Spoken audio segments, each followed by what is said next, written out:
So it's like, even though it frustrates me that there are no blueprints to it, because I like to anchor myself to something to then play. I think the beauty of art is just like science, is that you can't finish it. Like I can't complete art, right? I can't complete science. It's just, there's always something for you to do.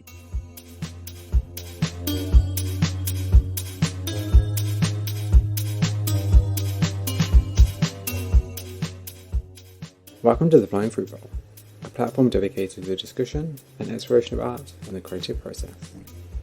I'm the host and creator, Ernest, and this week's episode is part 2 of my conversation with artist Lee Putman. If you haven't heard part 1 yet, please listen to last week's episode, as it's part of the direct continuation of the conversation. Thank you very much. Movement is a key element in Lee's work. Painting street dancers and drawing animals allows him to explore the way in which the smallest actions make the biggest differences. Yeah, so I like that. And that's really interesting, and I think it's a good point it's something I posted actually a while ago on one of a good friend of mine. I say good friend, an artist friend that I spoke to a long time ago for the podcast. Episode 36, if I remember off the top of my head. 35 or 36. 35 or 36. Donna Irvin, absolutely wonderful lady with the best Scottish accent ever. Honestly, so lovely. And she posted about the idea of, I can't remember exactly what the topic was, which is funny because I remember what I said, but I can't remember the topic. And there's the idea of like artists making money, or like kind of artists looking at themselves. And I posted like, you have to decide what kind of life you want as an artist. Like, do you want to be a Damien Hirst who doesn't have to worry about money, who can create whatever you want? Like you have to figure out, like, what is important to you? Is money important to you? If so, how are you going to make that money? That, like, I always say to people, and I give people advice as if I actually have any advice to give. But I say to people, like sit down and ask yourself, like, how much money do you want to make during the year? And then reverse engineer it. Like, how are you going to make that money? How much work are you going to sell? What price are you going to sell this work for? How are you going to cater to different audiences? All that kind of fun stuff. Like, I say fun stuff. All that kind of fun stuff. Like, how are you going to cultivate the life you want, other than just being like, oh yeah, well, I guess I'll create this work and throw it out there and see if it sells? It's like, that's not going to make your work sell.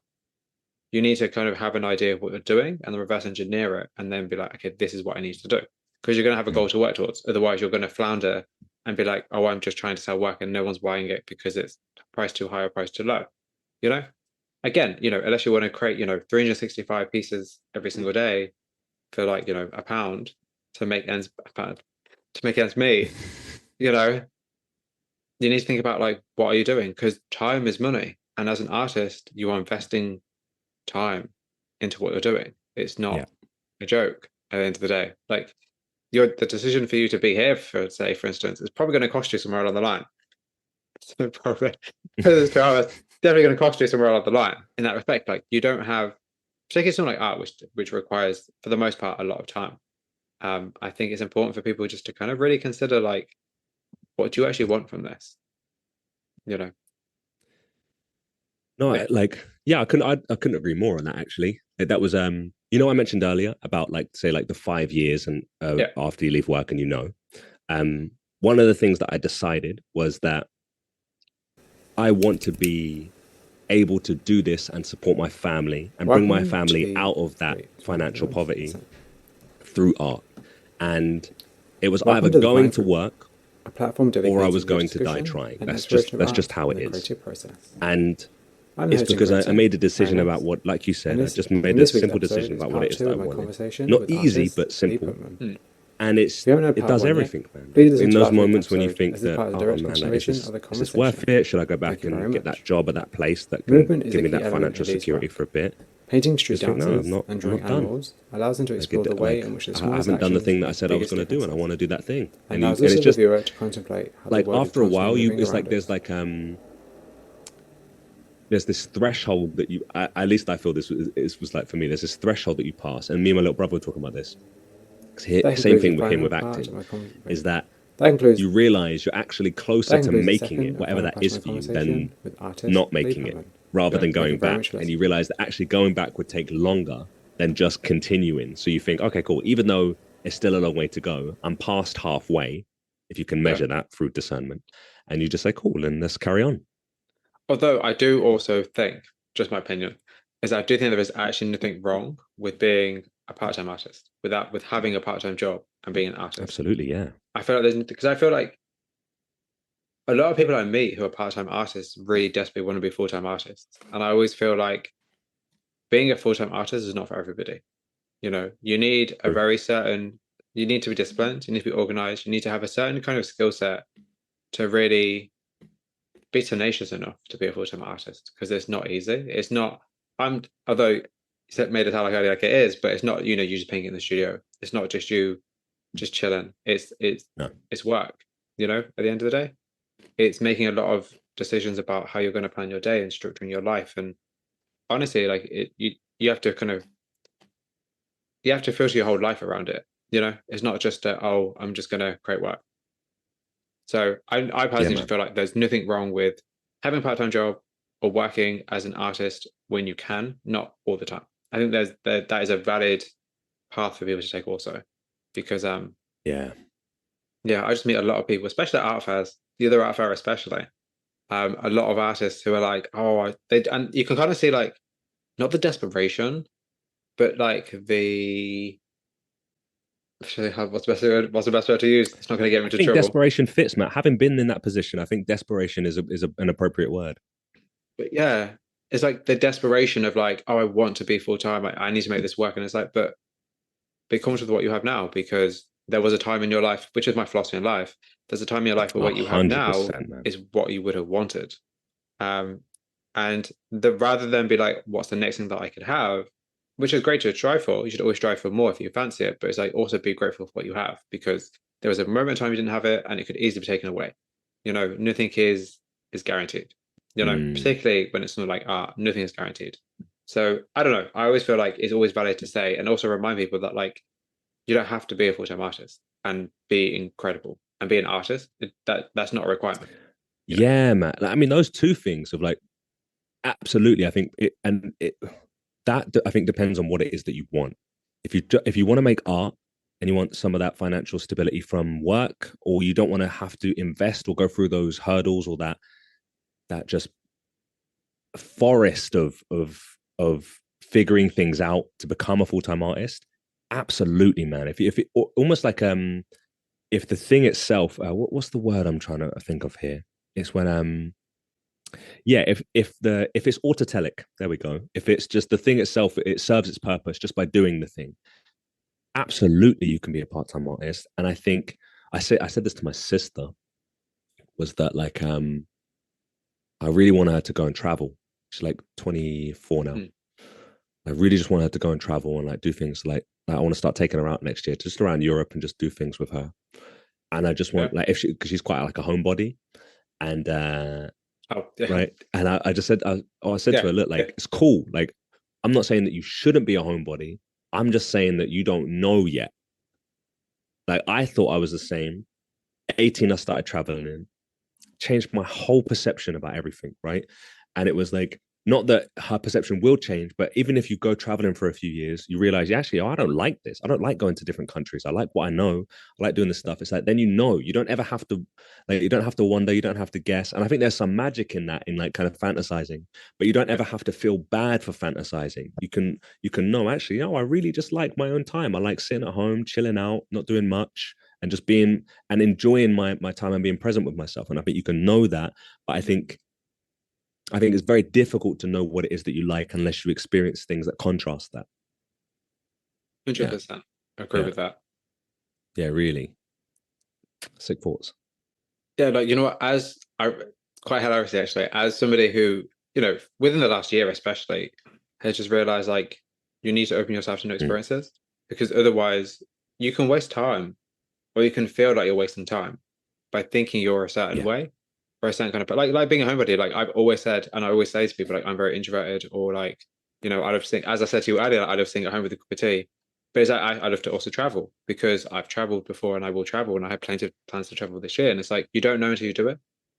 And then once you do it, you're like, okay, what can I do next that I might be interested in? And then you kind of go further and further, and you push yourself and you learn about yourself, which is important, which you're not going to do if you just do the one thing that you're always, again, it's about being comfortable. It's like if you take yourself out of your comfort zone, And also comes back to what we're saying about knowing yourself. Like you'll learn about yourself. And I just kind of feel like I completely agree. I think that's a great idea. And I think also somebody like yourself who has the knowledge and has the willingness to be like, oh, actually, no, I would give you this advice and I think you should do this. I think that's really, really valuable, actually. Because I think realistically, it's not like your sister has to be like, oh, let me go and try it, or I'm not sure. It's like, well, actually, she can ask you for your advice and you'd give her valid advice. So I think that's also good. Having that mentor role, I think, is important as well. And it's having someone you can, talk to about kind of your thoughts and feelings or like whatever kind of journey you want to take. And actually, I guess the question, did I put this on the list? Probably not. But like, and obviously it's a jury Tuesday, but would you ever be like a mentor, like an art mentor to somebody? I don't think you did put that question on, but that's a good question. Would I be a mentor? Yeah, I think that's kind of like the inevitable progression of what it is that I like doing. Like, I love teaching. I think that's what I want. Like, that's why I'm doing this. So, like, but kind of like, so the long answer for this is that my goal is to know that I think just for the people that I'm teaching in like in colleges or in universities or wherever it may be, is that they trust that I'm not there because I'm trying to earn money, but they know I'm there because I just like teaching. And I want to be so financially secure and free outside of that environment that if I wanted to, I could teach for free. I could offer 2 days a week and teach for free. And I could say, like, here's my time, just so you know. And it's like, I always say to them, like, I love learning so much. I just like watching other people do it. So I just facilitate other people learning. And I think, like that's fun in itself, and like a particular like skill I have is in teaching, I think, is developing people's technical ability, so skill building. But one of the things I like doing is teaching people how to think through things like art or dance. So I'll use that as a medium to teach people a wider lesson, and I think that probably is where mentorship starts. And I think I would like to, but having had good mentors, I'd take the position really seriously. So I wouldn't want to just jump into it and adopt that kind of role for someone. And then, not that I'm afraid of making a mistake in that sense, but not considering what it actually would mean to that person, and then kind of not committing to it fully. Because I like to commit to things, and I would just feel terrible if I decided, cool, I want to do this for someone, I want to mentor them, and then I started making bad decisions because I hadn't considered what it takes to be that for someone. So yes, but I think it's going to take some years for me to, if people want me to, obviously, it's going to take some years for me to kind of wrap my head around how I can best do that. I think that's absolutely a good idea for you. Thanks, Absolutely. man. I really do. I can absolutely see that happening. I generally can. Because I'm just like, when are you gonna run a class then? Because I feel like stuff like that, like when are you gonna write a course? Because I feel like that's the kind of stuff you would absolutely do. I can imagine you being really good at, which is interesting. Thanks. I don't know. There's something about just the way you present yourself and the way you talk and your passion, and also just kind of like how seriously you take things, which probably sounds funny. Yeah. Because I can tell that like it means a lot to you. Being able to give back means a lot to you. And it's funny because what you do in your work, because your work is very much about giving back. So it's kind of is interesting parallel for me on the outside to see. But yeah, I think you as a mentor would be absolutely perfect. I think you'd be so good at that. Thanks, man. I generally think you would, because I feel like you have, which interests me, like you have an openness about you, which I like. Which is why when I spoke to you with the Constance, like I was like, I would love to interview you, because you have like just an openness and an honesty. Like it's like me talking to you right now, like it's comfortable, and I appreciate that. It's not always the same with everybody else, so I appreciate that. No, ditto. Yeah, I feel the same. Because I've done this for so long, and actually people just tolerate me rambling. That's why. So let's talk about archetypes.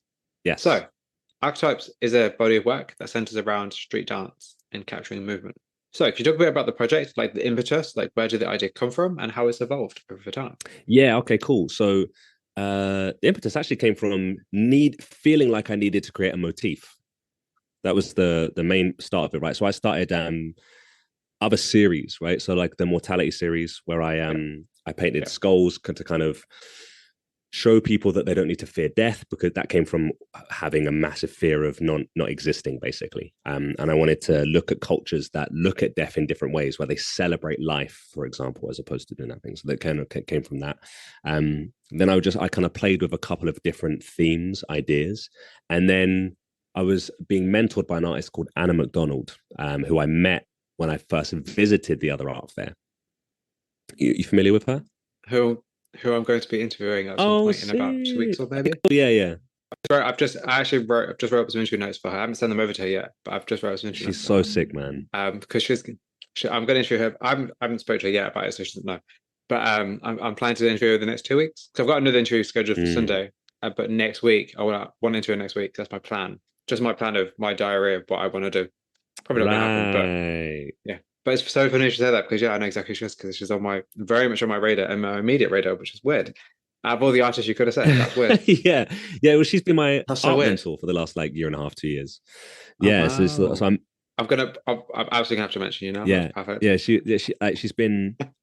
Yeah, she's been amazing, man. There's no other word for it. She's really helped, man. She helped me get into the other art fair. She helped me think about myself as an artist. She helped me within a year. She helped me. She changed how I was thinking about myself and art completely. She was just, and that's what she does as part of her career as well. Is to mentor artists, and I can be a massive spokesperson for her, because she's really good at it. She's really very good. If you're willing to put in the work, she's the best, man. And yeah, so she helped me, and she helped guide me to kind of understand what my work was about, by kind of understanding that, kind of you were mentioning earlier, that your work is a representation of who you are, whether you are aware of it or not. And it was what the process that she went through with me was making me aware of the things that my work was representing about me. And when I was aware of those things, I realized the freedom that it gave me was the exact same as the skills that you develop give you freedom with an art, right? So if you have high skills, you get freedom, because you can make the decisions you want, and you can affect the things that you want whenever you want. And that gives you a certain level of freedom. And if you understand what to make decisions about, then you can have that freedom. And I realized that I love dance, and I love fine art. I love connecting gaps and seeing where there are holes in a subject or an area and filling them. And one of the holes I saw, the things I could connect, was my time so I mentioned earlier that I would spend a lot of time in the National Portrait Gallery. And one of the things that I liked at the time was talking to, just as an image, kind of older white people that wouldn't, maybe middle class, that wouldn't necessarily know anything about street dance or be interested in that, and then finding connections with them and street dance. And one thing that they said to me a lot when we were looking at portraiture was they liked the poses. So I'd always ask them, I was trying to learn, I'd say, what do you like about the painting? And they would always tell me the same thing. Oh yeah, the artist who made it was blah, blah, blah. And I'm like, yeah, but what do you like about it? And I would always expect them to say they used this certain technique that was amazing. And they would always talk about the figure and say, oh, the figure looks really cool in this way or whatever. And sometimes they would talk about the poses. And I remember the poses that they would talk about, I would say, oh, yeah, we do them poses in popping. I was like, if you like this, you would like popping. They'd always laugh. And I was like, no, that's cool. And then one or two of them, I showed it. And they kind of they were not is the word platitude, where you kind of you politely kind of say something. It wasn't. Yeah, they'll go along with it. Yeah. It sort of seemed like that in the beginning, and then I'll show a video or two or whatever. And then they would ask me more questions about the dancers, and I'm like, oh, you're actually interested in it. So you just needed some kind of point of entry to be able to enjoy this thing, right? So it was a case of, so if there's a connection there. So I realized that in street dance, we have street dance is an umbrella term for the type of dances that you would do, quote unquote, in the street. But there are styles that come from street culture or hip hop culture, right? And each of these names under street dance has their own category and all umbrella terms. So you have a thing called hip hop freestyle, right? Which is stuff that you might see. I don't know where you would see it, actually. Le Twins is probably the most famous street dancers, the two French twins that dance. They dance with Beyonce. You've got breaking or break dancing, as people know it, which will be in the Olympics now, Red Bull events. People spin on their head and whatever. That's what people know as. You've got stuff like popping, which is stuff that I like. So it's kind of like robotic dances, stuff that you would see people do, like backslides, moonwalks, or whatever. But in popping, we have certain postures or poses that you do. And those poses and postures are actually very similar to stuff that you would find in different cultures, like fashion. There's a thing called contrapposto. And the most famous visual of contrapposto pose is the Statue of David. So that pose that Statue of David does, where he's like kind of shifting his weight on one hip, dropping a shoulder and lifting his hand up, that pose is called contrapposto, means counterpose. And the idea is to show dynamic movement whilst being relaxed. Right? That's the kind of idea of it. So you'll see it in fashion, like supermodels or like fashion walks or high fashion weeks, whatever. They do it all the time as they're walking. They shift the weight and they show that dynamic change between hips and shoulders. And I realized in popping, we do that stuff all the time. And there were certain other poses throughout history, serpentine figure and the adlocution as well. I won't go into them, but those different, they're fancy sounding names. They're just different poses, right? But we play around with these types of movements and poses in popping, and I figured, okay, cool. What if I showed people that were middle class, that like fine art, that like these poses, that we also use these poses in creative ways that they haven't ever seen before? Would they be interested? And then I thought, well, would street dancers that I know be interested in being represented and put in those spaces and being seen in that light?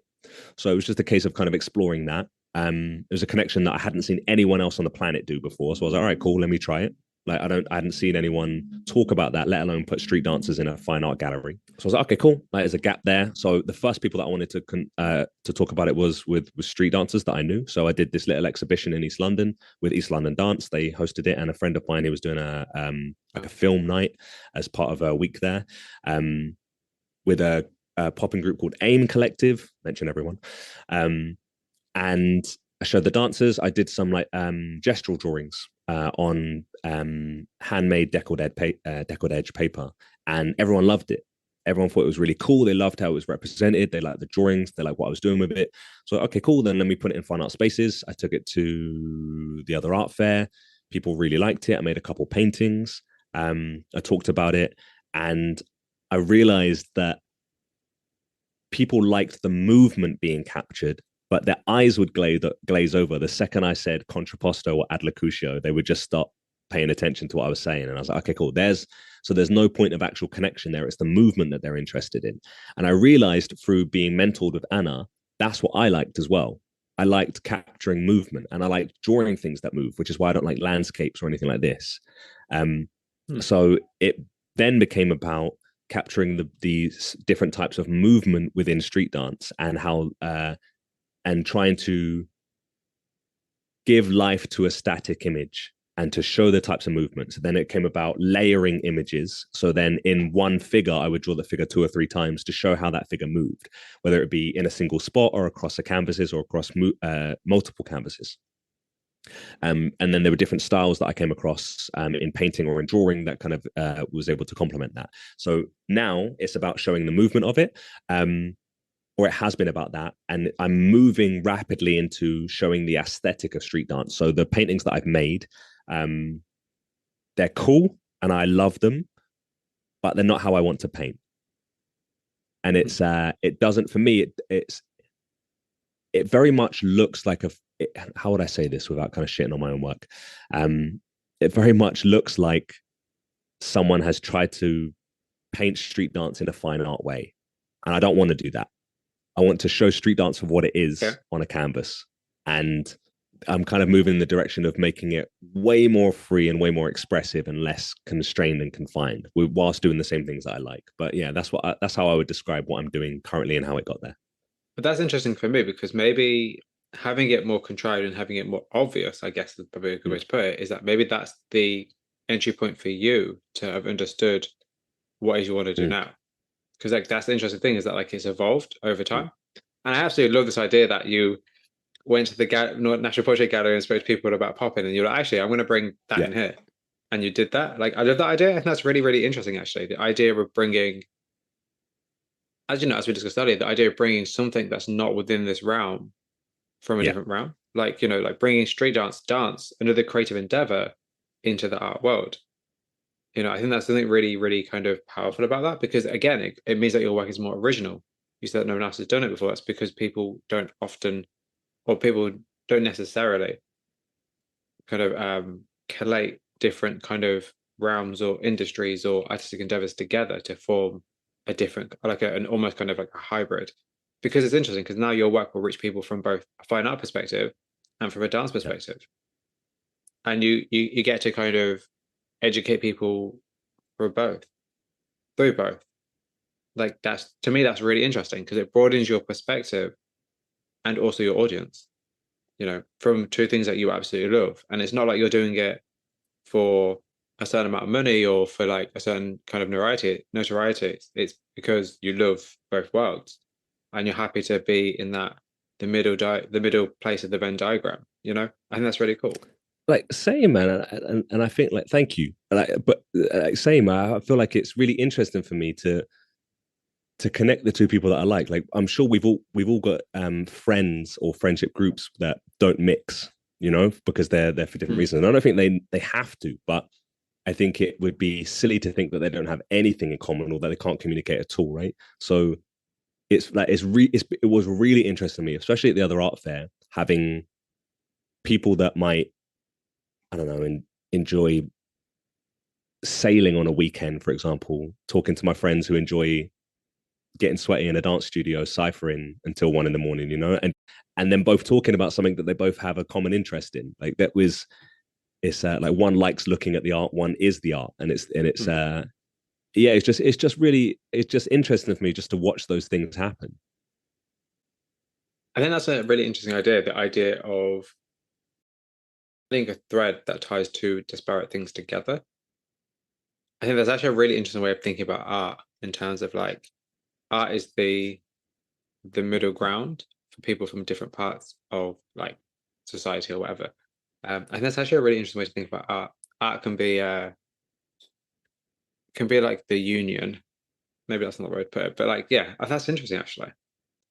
But in terms of figurative art, so obviously your work is figurative, which means that it, you know, I guess it's such a generic thing to say. But that means it's about the human condition. So like, you know, and the kind of state of what it means to be, not just a person, but the idea of like the figurative form itself. You know, the idea of like, I've explained this terribly. The idea of form and the idea of being human. And it's like, why do you think that like figurative art and the human condition is such a common theme for artists to explore? Good question.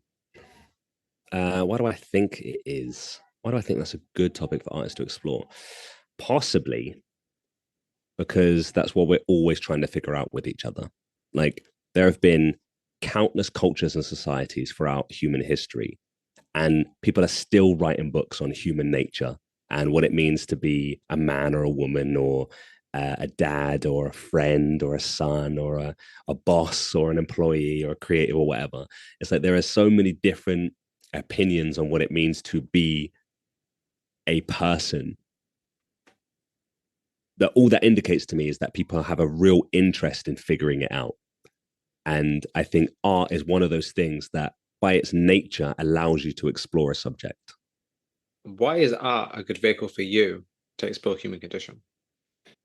Just because the nature of art, I mean, it's very similar to science, just a slightly different intention and a different audience. But the process is pretty much the same, you know, like you have an idea in mind, like there's something that intrigues you.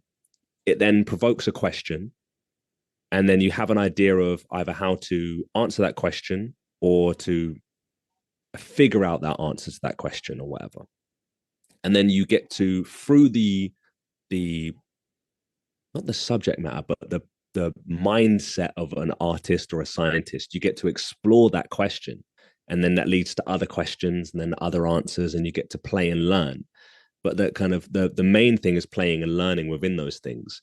And if you're someone who can understand that it's okay to play and it's okay to learn, then I think naturally you're going to flock to those things and just explore, you know, like whatever suits you, you know, maybe it's music, maybe it's art, maybe it's science, maybe it's coding or something like this. Maybe you just want to play, learn, explore, answer questions, maths or whatever. But I think it's one of those mindsets that just encourages you to think about things and to play and explore.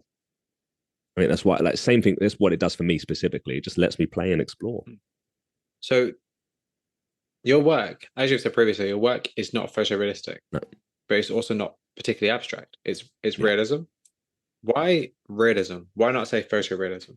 Because it doesn't look like a photo. But why would it not? Why would you not want it to look like a photo? It's just not how I see things. I mean, the important thing about art for me is that I get to see what you see, right? And I want you to see what I see. And I don't see things in that way. You know, like it's cool from like don't get me wrong, man. Hyperrealism, photorealism, it's possibly the hardest skill to get in drawing, painting, or image making. Possibly. It's definitely a good argument for it. But it's not interesting for me. Like, I don't know what opinions you hold. Like, someone who can, like, a really intelligent person with great memory can give me loads of facts and information. I've got some family members and friends like that. But the most interesting things about them for me are when they use those skills to be able to explain and explore their opinions and their thoughts on things more. So, like, my cousin, he's like one of them geniuses, you know, like 150 or whatever IQ or something like this. Like, he's got something nuts, like 150, 160 or whatever.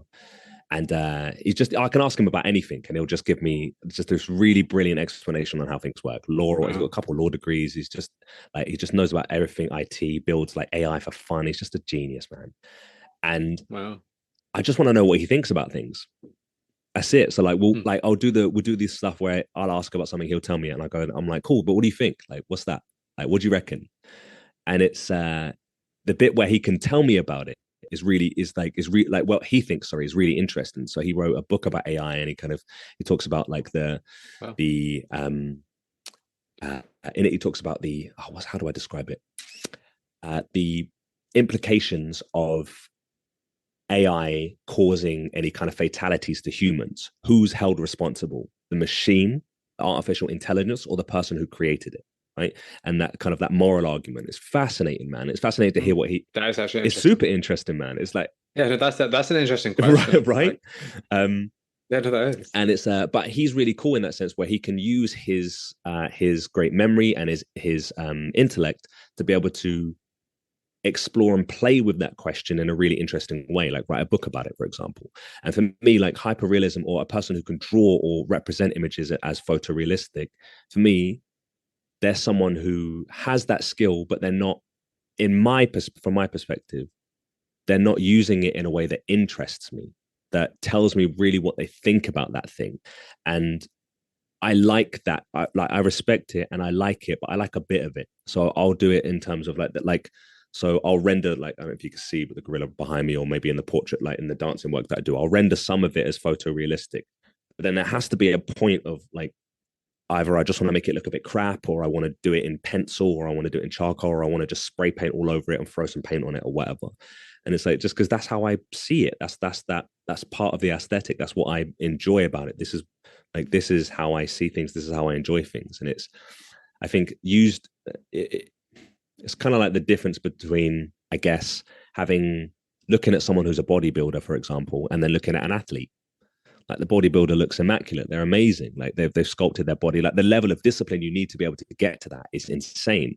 Dieting, making sure that not just the dieting and exercise, which already takes an immense amount of discipline, but to be able to sacrifice your nights out with your friends, or sleeping patterns or something where you can't drink certain things, you can't eat certain things, you have to meal prep, you have to make sure that you're exercising at certain times in the day when you want to just be able to relax or go out and see someone or be with your kid or whatever. So to be able to do that is amazing. But I can't have fun with that person. You know, like, it's like, but if I'm with an athlete, for example, and they're like, yo, I love football, it's like, yo, let's play some kick around or something. That's fun. Like, show me how you sculpt the body you've sculpted can be used in a way that we can interact with.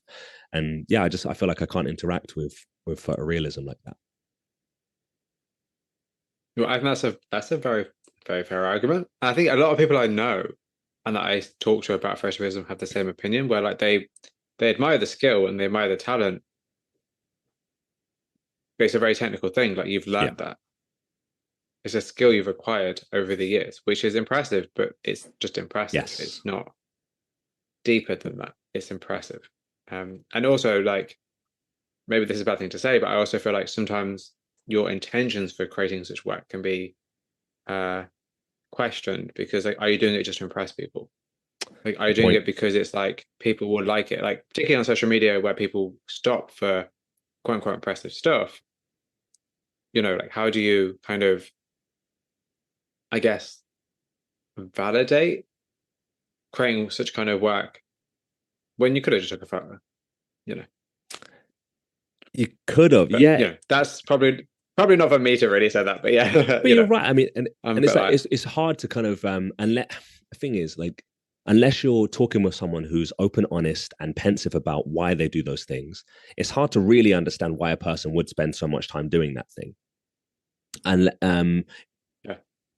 Unless perhaps it's I don't know, maybe it's something that's just therapeutic for them. Maybe they just like doing those things. Maybe there's someone who's, maybe that's like they're so organized they can't do anything else. They're so rigid in how they live life, or maybe they don't have anything in their life that allows them to have structure, and that's the thing that gives it to them. I'm sure there's a bunch of reasons why they like doing those things. I just know it's not interesting to me, man. But there is an artist I've recently interviewed called Sarah Jameson, and her work is brilliantly like hyper real, but it's not just, oh, this is hyper real. It's always done with an element of playfulness, an element of kind of combining things in different ways, or like there's a reason for things to exist. Mm-hmm. It's not just, oh, this is a good skill, you know. And I think that's important in that kind of work. But yes, There's a lot of flowers and so stuff. talking about your work. Sorry, yeah, I was just looking at Yeah. Oh no, also we're looking at work. I know, I was doing what we're doing. That's what I was doing what we're doing. Yeah, like her work is, it's like really well put together. Like there's a reason for things being put in the way they're put, and like her work explores, you know, the human condition and existence and all that kind of fun stuff. But also her work though is very hard to discern what it's actually about, because you look at it and it's beautiful, but it's not necessarily readable in the same way. Because you see it and you like it and it's cool and it looks good, it's impressive, but it's not necessarily understandable. I'd push back on that, you know? Yeah, so the only pushback I would say is only because I go through this with my students as well. So we like the thing that we do in like, you know, I said about building discernment. The way I do that when with new people, when I know that I've got them for a long period of time over the course of an academic year, is I make them do abstract work. Right. So we'll do there's a few different exercises. One that I've really liked doing, and this is I'll do it even when I'm teaching them how to draw technically, which is I'll give them a big easel, make them stand up, and I'll slap a piece of paper on it, and I give them a stick of charcoal, thin stick of charcoal, and I make them draw lines on it for like 20 minutes to an hour or whatever. Just lines. Just slap music on, and they just have to draw lines. That's the only instruction they get, right? And they can do up and down, left, right, whatever, circle, squiggly, short, long, whatever. I don't care. Just make lines. And naturally, they'll snap the charcoal because they press too much or whatever. And as they go along, I'll do a little adjustment. So cool, let's change your arm here. Let's move your, like, change the pressure here. Here's how you hold it. And they always have to hold it right at the bottom. So they're in danger of snapping. So they have to be quite delicate. And if they want to be heavy, they need to adjust themselves to know how to do that, right? So make them do it until they fill up the page. And then it's always best done in a group of people, right? If not, if you can have like pieces of paper where people have done it before to show each other, this is helpful. And the reason being is because I want them to look at their own work, and I ask them, I'm like, what do you see in it? And they always say lines. And I go, cool, but what do you like? Cool, you've told me lines, describe it more. And they'll go, I don't know, long lines. Cool, say more. And we go through it until they say short lines, long lines, curved, and then they say heavy. And I say, cool, give me a different word for heavy. And they'll say maybe thick or pressured or whatever. And then they might say aggressive. And I go, oh, okay, cool. Why aggressive? And they say, well, because when you're angry, you press harder and whatever. And I say, okay, cool. So brilliant. So then we go around the room and we look at each other's work and we do this. And then I say to them, cool, now take a step back and look at the piece as a whole. What do you see? Naturally, some will be more chaotic, some will be more ordered, some will be more sparse, some will be more full. And they start using these words like chaotic or organized or kind of light. And then some people start saying happy or whatever. And at the end of the exercise, after like 2 hours, I'm like, cool. So you've just read art, right? Like you can read drawing as long as you understand what it is that you're looking at, looking for, and the language to use. So when people are looking at it, you can start looking at a piece of work and it's just lines on a page. We're all in agreement that it's only lines, that you can start looking at work and saying things like that person was happy, or that person was angry, or they were trying to figure something out, or they were distracted. And it worked so well. There was one girl, she just burst into tears, and all the other girls hugged her and kind of talked about it. It ends up she was going through something quite heavy at the time. We all talked about it. And she said at the end of it, she was like, oh, I really needed to let it out and I didn't know who to speak to. And it was just because she was able to just let loose and not focus on anything. There was no trying to make a drawing or anything look pretty or nice or like a certain way. They were just using lines on a page. And I think if you're looking at any drawing or any painting, it's just marks on a surface. That's all we're looking at. But if you understand how to take your time and be pensive with it, you can start to see the nuances between those marks on that surface. Some are going to be heavier or darker, which probably means the person is a bit heavy-handed, or that they were pressing heavy for some kind of reason. Maybe they were impatient, for example. Maybe there are loads of short marks. Maybe they're all clustered in one area. Maybe they're very hyper-focused or distracted or whatever. But you can, if you take the time to really look at what's there and understand what is needed to make those marks, you might be able to read a little bit into what that person's making. Yeah, that's really cool. This is why you should be a mentor. That's such a good idea. Yeah. No, that's a really good idea and really good way to think about the work itself. But I think the only issue is I feel like I don't think you would get that same experience online that you would seeing it in real life. That's the problem. I agree. I think that's the problem.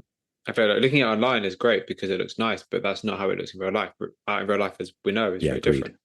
I think that's probably the only kind of downside, I think, to current contemporary society and the way in which that we see art is primarily online, which I think is more of an issue for people being able to understand it. I think that's probably like the block. I think that's probably the reason that a lot of people don't necessarily give art enough time, is because they're not in the environment to see the art, to understand it in a way that is suitable. Because I feel like if you're in a gallery space, you're probably going to spend more time looking at the work because you're in that space and looking at the work because the space is created for that particular purpose. Whereas if you're scrolling through Instagram because you're in a queue waiting to get some fish and chips, you're not going to really kind of look at art in the same way. You're just going to scroll through it. So I think maybe the environment which you see the work would determine how much effort you put into understanding the work itself. Absolutely. Yeah, but I mean, presentation is a big key in that, right? Like, even if you go into a nice gallery, there's a piece of work on a table or on the floor. You may not look at it as much, or maybe consider it as much as a piece of work that's on the wall with red ropes around it in a nice frame, with a nice little plaque on it next to it. Like there might be some kind of thing that engages you within that work, or encourages you to think of that work or consider that work with more consideration, or think of that work with more consideration. I think it's online's the same, man. I think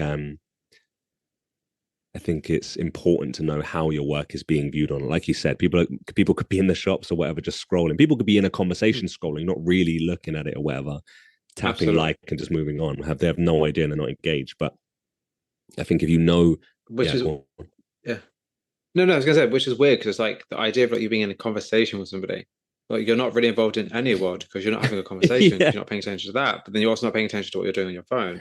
Like to me, that's bizarre. So what state are you occupying if you're in that position?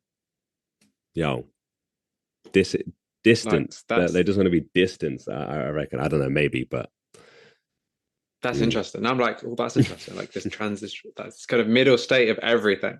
That's really interesting, actually. Okay, anyway, we're gonna go that. I'm not gonna think about it too much because I'll. So what role does the viewer play in your work? Well, they're part of it, right? The art isn't finished until they're a part of it. For me, yeah, they're important. So, do you consider them to be a bystander or a participant? Participant. Yeah, man. It's like what. For me, this is an experience. Like when I'm painting, I got music on, I'm singing loud, I'm moving around, I'm making the work, I'm dancing, I'm painting on beat in time with the music. I'm doing these different things. It's all spontaneous. And it's always better for me when there's someone to experience some of that with me. Like I want someone to enjoy this with me. If there's people around, if I can give them a piece, like, because my work is a bit chaotic and there's a lot of abstract mark making, expressionism in there. I want it, if someone's watching, I want to give them a crayon or whatever and have them make some marks on the work. I want there to be something involved in it, right? That like, and if they can't make a mistake, if they do something I don't like, I'll just cover it up and I'll do something else, right? If they do something I like and then it's cool, then there's something that they did that's in the painting that which cool. Is nice, right?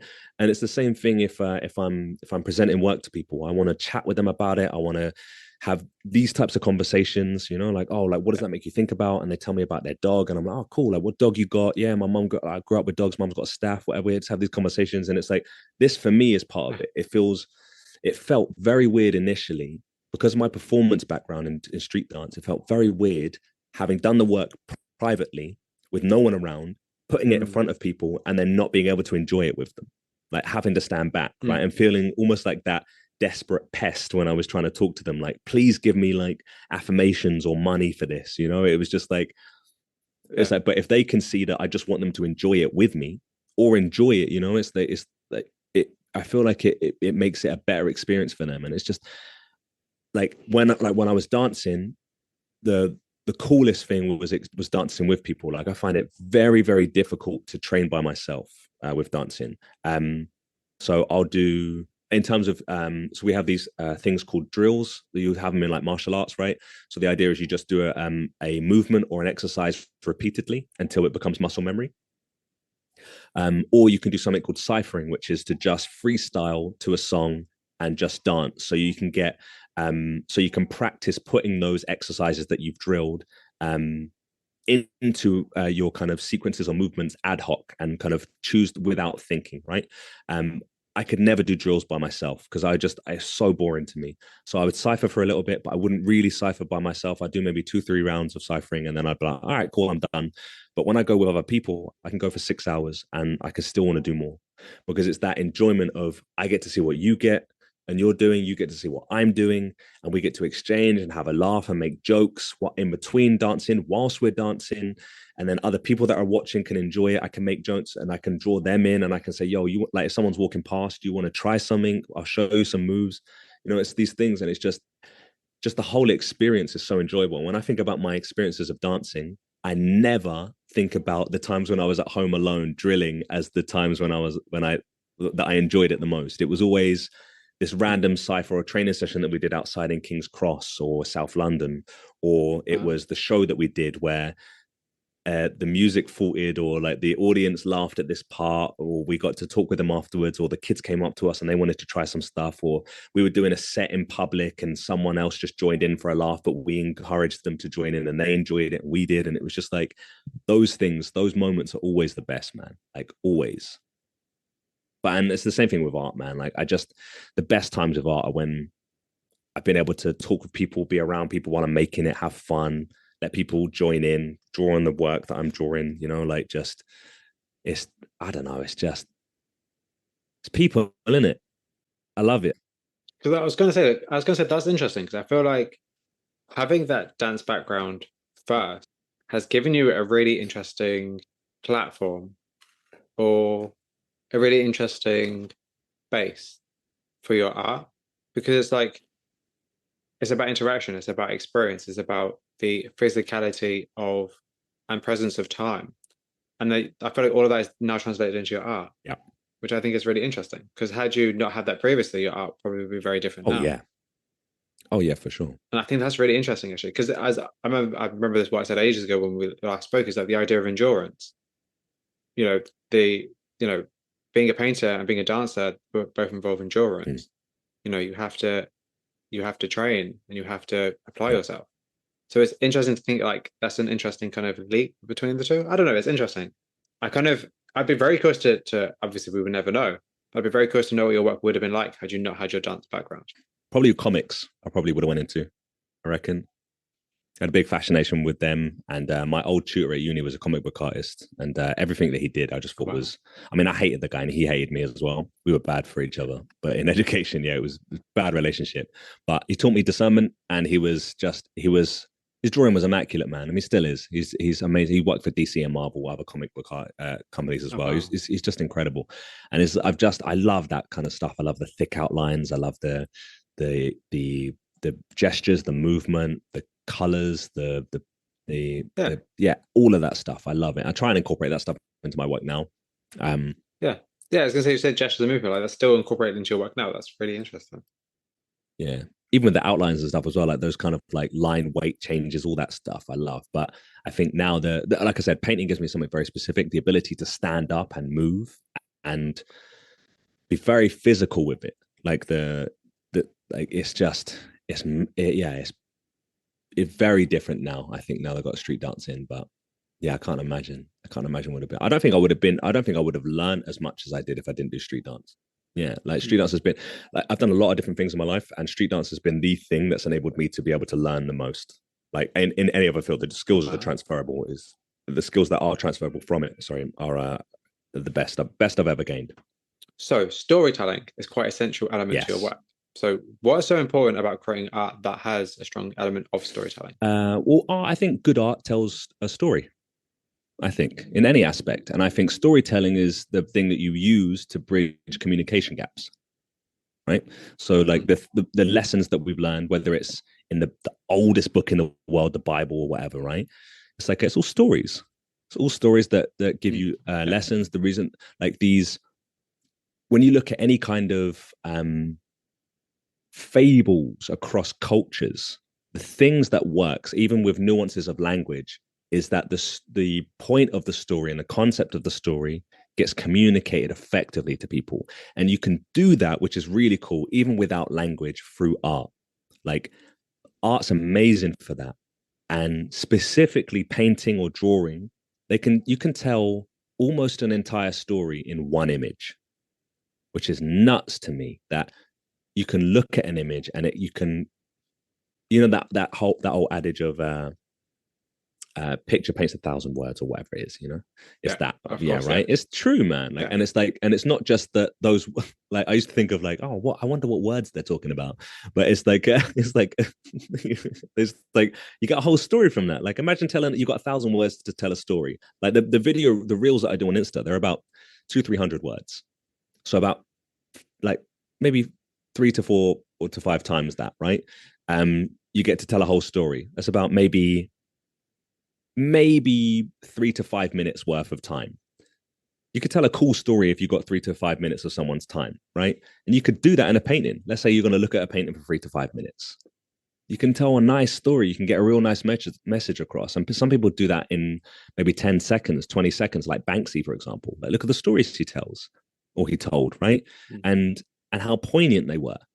And you've got artists that do it in kind of less overt ways, right? That they connect with people from different cultures. Like you got people like what was his name? Julian Opie. So he's one of the heads that came to our Mind and Consciousness exhibition, right? And we didn't think he was going to come because he was exhibiting in South Korea at the time. This guy was exhibiting his artwork in South Korea. Like, I don't know if he speaks Korean or not. I didn't ask him, but he didn't. I mean, it wouldn't surprise me if he didn't, because you don't know what people know nowadays, but I don't think that he does, right? But it's mad to think that your artwork can be put in a completely different culture. And if you kind of pay any kind of mind to that Sapir-Whorf hypothesis, that the language you speak dictates how you might think or influences it, that if you speak a different language or you have a different mother tongue, you might think completely differently. And if you do, you get this, like you're going to perceive work in a completely different way, right? Like my partner's Arabic, and from the little bit that I've learned of it, it's like the whole language is very poetic, very descriptive, very God-based. And like trying to connect with people there with my artwork is like I have to think about what it is that they're going to consider. And if I look on social media, 2 of my biggest audiences are America and India, 2 completely different cultures. And so to connect with America and India with different pieces of work is really interesting. It's like, okay, cool. What story can I tell you through my artwork that I find interesting, that both you two different cultures that are different to mine are also going to find interesting as well, you know, the different ways of thinking. Yeah, and I just think like you do that through storytelling, man. It's just it's the best, man. I think that actually the idea of culture and the idea of like how different cultures are going to perceive your work is actually very interesting as well.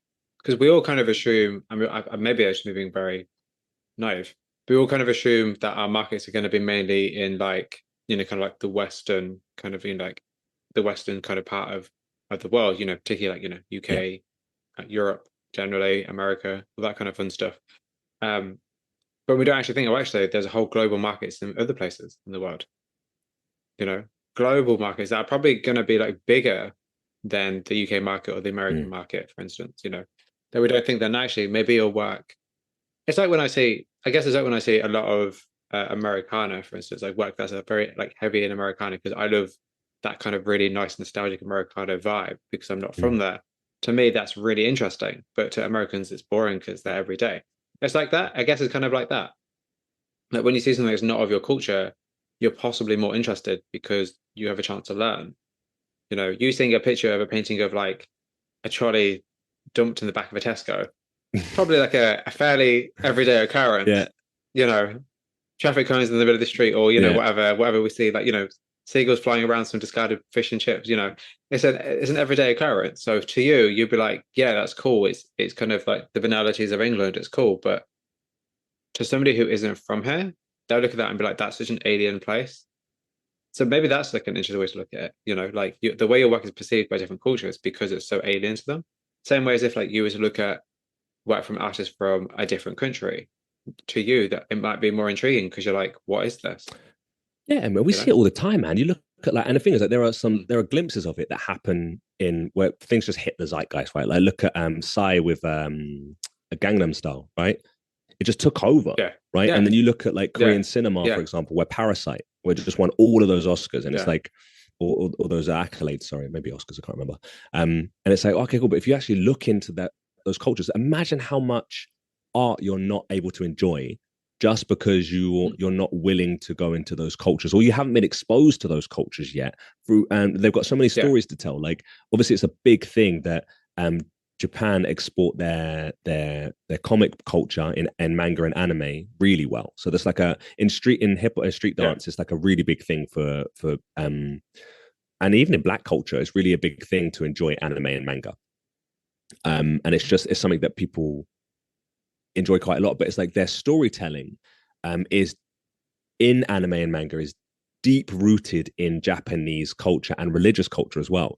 There are a lot of things that if you watch one anime, you might not clock onto, but if you watch multiple, you realize, oh, okay, cool. That phrase of a big nine-tailed fox called Kyubi is like, it's actually a thing that is present in a lot of different storytelling. Oh, maybe there's some significance in that to Japanese culture. Maybe and they rank these gods with numbers. Maybe numbers hold a big or a different thing in that culture, and you can kind of look into it and realize, oh, actually, they represent X, Y things or whatever. And then you realize, oh, okay, cool. So when I go to these cultures, and that makes links to different things, and when I talk to someone from that culture, they reference this, and that's what they mean, and I can connect with people by understanding and referencing these things, or I can enjoy different stories by this, and like I feel like there are so many opportunities if you can just take a little bit of time to consider that, you can actually create opportunities for yourself. Like I said, my partner's Arabic. So what I'm getting her to do right now is to translate all of the videos that I made into Arabic for me. And then we can set up a new channel where it's just pinged out to Arabs, right? So like people that can speak and live a whole different way of life, speak a different language, live a different way, live a different lifestyle, sorry. And they get to enjoy something and I get to connect with them with my stories. So it's not just about obviously you consuming it, but it's about you giving stuff as well. So I can get to give to them. And it's just about going out of my way a little bit and saying, cool, I want to do this and connect with them in this way. Right. And I just think there's loads of power in that, man. It's also broadening your horizons as well. I think that's also the thing. And that's what I like, actually. That's a really clever idea of like seeking out new culture, seeking out new ways of looking Yeah. at things, not just being like, this is what I'm going to do, this works, this is cool. It's like, oh, actually, let's branch out because you don't know what you're going to learn. As you said earlier, like you like learning things, you don't know what you're going to learn. That's really clever, actually. Like, that's very Thank you. clever. So, mark making and the use of Yes. using different materials. So, Yeah. how important is it for you to constantly be exploring new ways of working? And are there any kind of materials that you would like to use that you don't already currently use? How important is it? Constantly. Yeah, it's super important just because I get bored of using the same thing over and over again, even on the same image.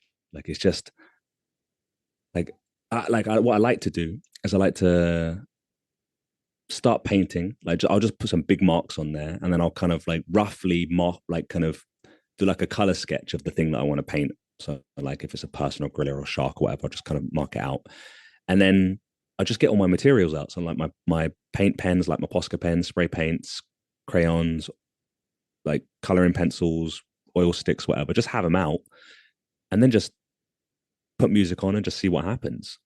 And it's yeah, just like I would say, it's just like freestyling with like same like with freestyling with dance or just freestyle Yeah. with art.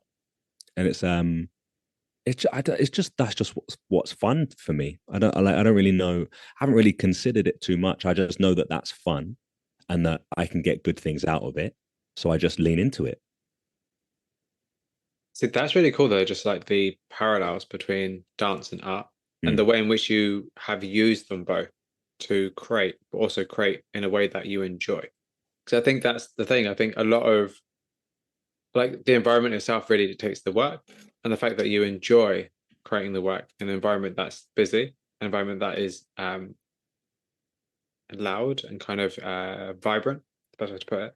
That's cool because Mm. it shows in the work because the work isn't just plain. It isn't, I'm gonna say boring, but it isn't um because the work is visually chaotic sometimes, I think, Yeah. and I think it's an indication of the controlled chaos it was created in as well, Mm.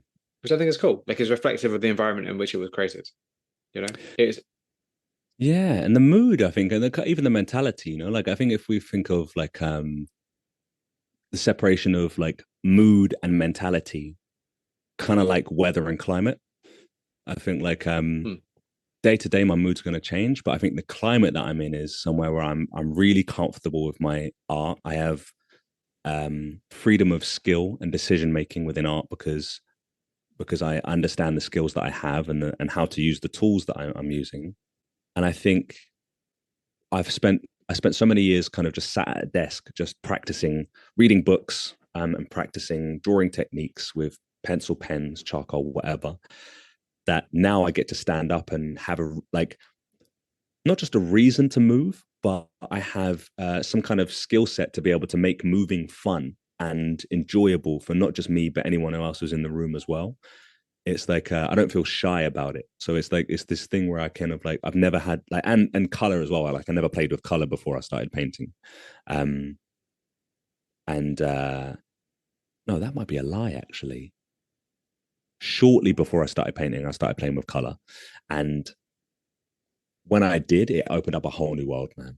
Like it was yeah, vibrant, like you said. It changed everything. And I think when I started getting mentally healthier, um, at the tail end of my 20s and early 30s, it yeah, it enabled me to just have a lot of freedom and fun with using different materials and understanding what works. So like obviously when you're drawing mark making and form, you can make certain decisions, but when you understand how to use clear language to describe and instruct about color and the relationship between colors, and then you can understand how color can create and values can create form and shapes as well, and then how to use different mediums to affect those things.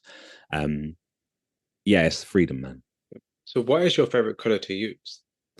I really like I like blue and pink at the moment. Yeah, blue and pink. I love using those. Like I have all green and pink or blue and pink. Some basically some kind of combination of if pink is the warm, some kind of combination of pink with a cool color as well. Like I just love it, man. Are there any colors that you don't use or that you would like to use more of? No, not at the moment. I kind of just like lean into whatever I'm feeling. Like I went through this big using loads of black phase, and like my paintings, like And then I kind of came out of it and I went for a little tan period and using loads of browns or whatever.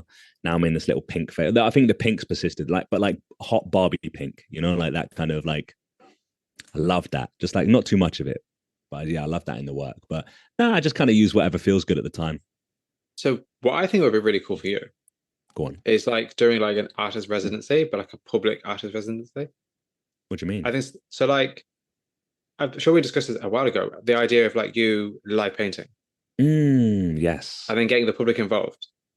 Something like that would be perfect for you That'd be because your sick. work really just thrive off the energy of the people around you, what you're painting and what you're creating work. And I feel like it would just be like how cool would it be if you just had like just some kind of like dance rave, and literally it was just you creating work, but like you responding to the people within the room, you know? That would be level. I would love that, man. Like just like what's it called? Granary Square or like in King's Cross. Just setting up there for like 6 hours and just having a little party. Yeah. Put some So music that would on. be so good. I think that'd be so cool. I feel I'd like because love you'd be that. well within your element because it's like it'll be an environment which is going to be busy and it'll be fun and it'll be loud and it'll be vibrant and like I feel like that would be a really cool way to get people's attention and also to, get people involved, you Yeah, I know? would love that. I don't I think maybe that's something you should think about doing in the future. Feel like that would work out really well for you. Yeah, I think so. I have this big idea of how to create like a solo show, Hmm. and it involves that, but Hmm. it involves loads of other things. But I think you're right. Like, I think what would be really cool is to build up to it by doing some of these separate things separately, Yeah. um, and doing them kind of over a period of time to really explore and learn how they work and have fun with them and kind of and be present with those individual things. Yeah, so yeah, I agree. That would be cool. All right, I'll do that. Have you ever heard of, I'm sure you probably have, but the Camden, I think it's a Camden Open Air Gallery, I think, COEG, I might be getting that from. I think someone at the show told me about it. Because I feel like that would be the ideal place for your work to do something like that. I just feel like it would be. I don't think it's very big though, but because I remember when I went there last time, I was there, I was in London, I was in Camden, which is a while ago actually. It wasn't that big and I was surprised by the size of it. But I feel like that kind of gallery would be the kind of gallery that would be good for you to start off because it's quite a fairly new gallery and it has like contemporary work. Wait, have I seen it? I think, yeah, I have. I think I went in there. I think I You was must walking do, I past my think. missus, yeah, and I saw it and I just mooched in. Hmm. I feel like that is the kind of space I imagine they would be absolutely receptive. Yeah, I have. Yeah, I think I went in there and actually took. I did. Yeah, and the woman at the front, she gave me a thing because they said like if you want to show, just like we got talking. I told them I did art. There you go, Yeah, and see? yeah, that's a good point. All right, cool. I kind of feel like their vibe would suit you so much. Yeah, it It just to me, would. it just seems to me it would. It'd be like to me like that would be like a good pairing. That would be a vibe, actually. Yeah, that's cool. I like that. Yeah. All Well, right, if it cool. happens, invite me because I'll be over. I'll be taking the day off work to come down to London. Yeah, Not gonna say say no. less. That'd be sick. That'd be cool. I'd be like, absolutely. I'd be like, hell yeah, I'm coming down here. Absolutely. I'm not gonna be Oh, missing that'd be that. so cool, man. Yeah, I'd love to.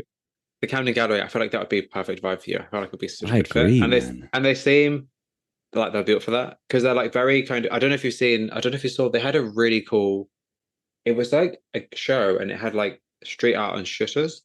And I remember seeing it, and I was like, "This is so interesting. It's so different from what I've seen." And also, their vibe is very just like different from the norm. It's not just necessarily, white walls images. It is that sometimes, but sometimes it's not. And I'm like, that this. Well, so the thing that and something that I've discussed with Constance, specifically when I went into her previously, is like what I would personally love to see with galleries is for them to not have shows but have experiences. I feel like Yes. I feel like for me, going into a gallery space with and white walls and having images is cool, but you could do so much more. I feel like Constance's work, as when I was talking to her about her work, I said what you should do is you should have a space in which you have a shallow pool so that people are walking through water to see your work. Have like a smoke machine somewhere. Have I don't know, something that's going to create an atmosphere and an environment. It's like when people go to like, I don't we have anything here in the UK, but like in America, you have like these motels that are like experience motels, and like every room is like a different theme or whatever. It's like Mm. have that, but as a gallery show. You know, that would be cool. Like imagine, and the thing is with concerts, what you could do so much like that, man. Yeah, Like imagine there was a shallow pool with we have like obviously she could take pictures of things underwater, but it's like you have to take your socks and shoes off, and you take pictures of people's feet as they're walking through, for example, and then she can make sketches of them like while she's there or what. You know, it's like there's so much you could do. Yeah, there is so much you could do. Or like there's another artist, Nazir Young, who I interviewed not that long ago actually, and I was saying to him like we were talking about the same thing. He was talking about his work, his experiences. And it's like you could paint on because his work is about the urban environment. I was like, you can paint on bricks and then build a wall because it's like that's what your work's about. It's like how can you translate your work into something tangible that the people can then also relate to? You know, because also your work is very performance based, so you could have performances. You know, there are like ways in which you can kind of have your work kind of I don't know like there's the cool thing about art is that as you've said previously like it's a point of entry but it's also a point of entry for so many other different things as well. It's not just other art or like painting itself. And I feel like experiences in art, I feel like that's what we need to see more of personally. They've always said to a lot of my photography friends, imagine if you had 5 photographers and you had a house with 5 rooms and in each room you set up to be a replica of one of your photographs. Like that would be interesting. So rather than have a look at the photograph, you walk around in the photograph. That would be cool. That reminds me of a game. What's the game? Game where you walk through art. There's a game. Painting narrative game. Oh no, is it that? I don't know. There's basically a game, kind of what you talked about, where it's like basically it's kind of like sort of like Minecraft, but like but not. But it's like you walk around in this world and you get like a picture. You put the picture in front of you, and then the picture turns 3D, and you can just walk through it, and you basically create levels in the game. And it's so cool, man. Like I can never remember the bloody name of it, but if I remember, I'll ping it over to you, man. But it's Absolutely. Just it's basically what you talked about, just virtually. It's so cool. So I remember I read a book. This is random. Like I read a book ages ago. It's actually a crime thriller because that's what I read all the time.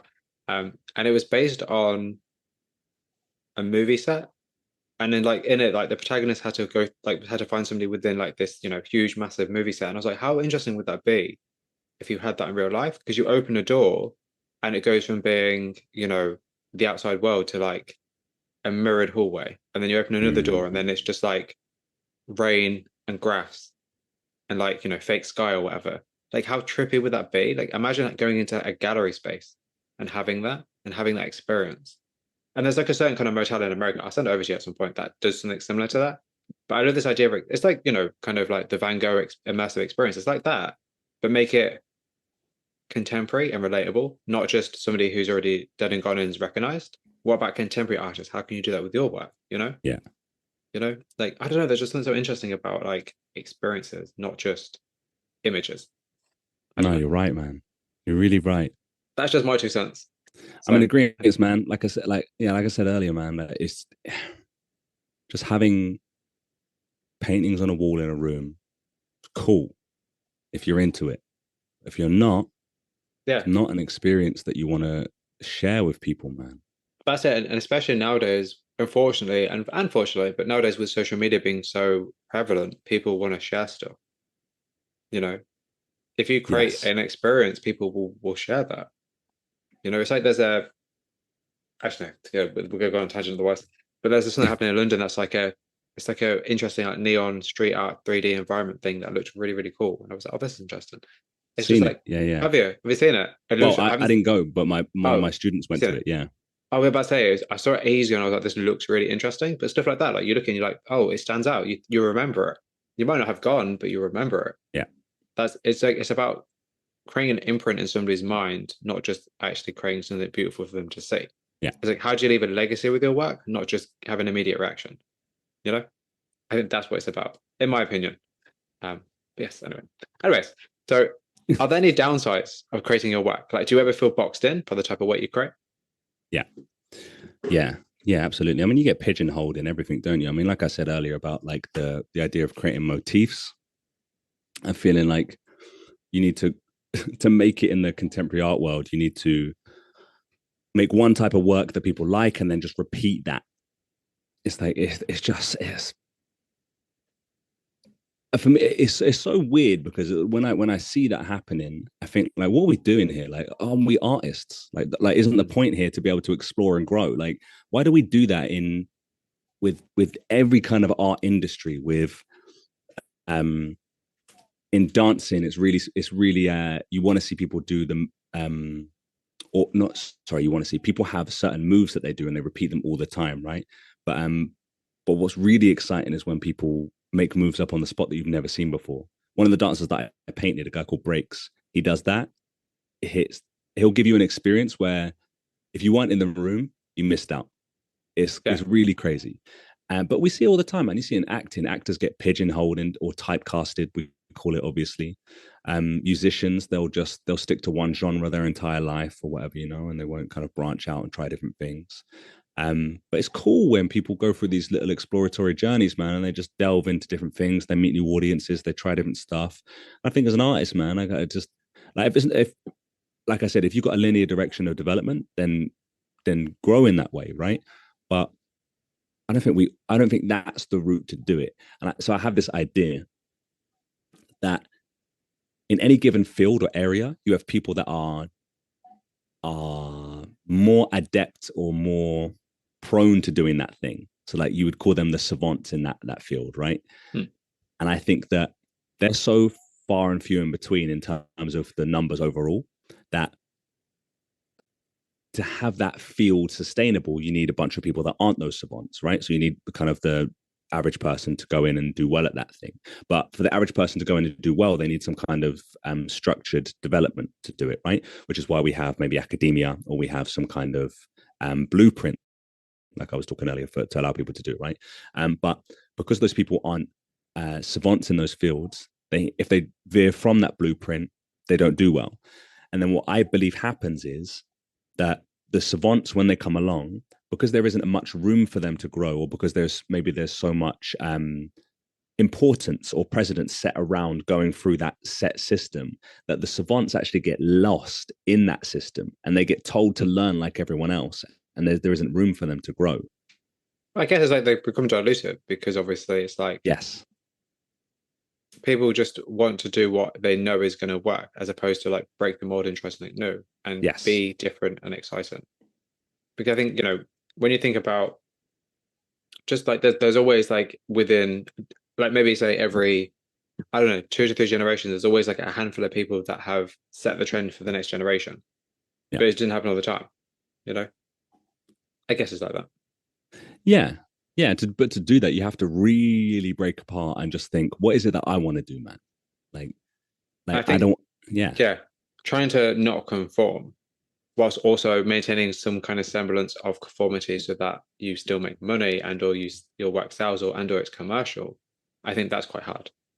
Yeah, I mean, it's very hard, especially if you want to conform or especially if you want to make money doing that thing, right? So there's like a big thing we have in street dance and which kind of applies across the board is are you doing the style? Are you doing that thing? So you might be using the name, but you might not actually be doing that thing, right? So some people might be doing popping or breaking. Some people might be singing in R&B or maybe they might be doing country or whatever.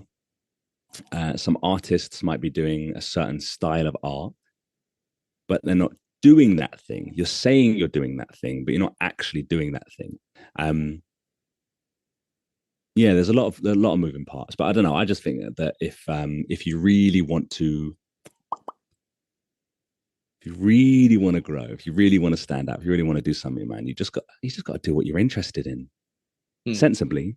Obviously, if you want to make money off it and make a living off it and sustainably, but sometimes you just got to take big risks and just see what happens.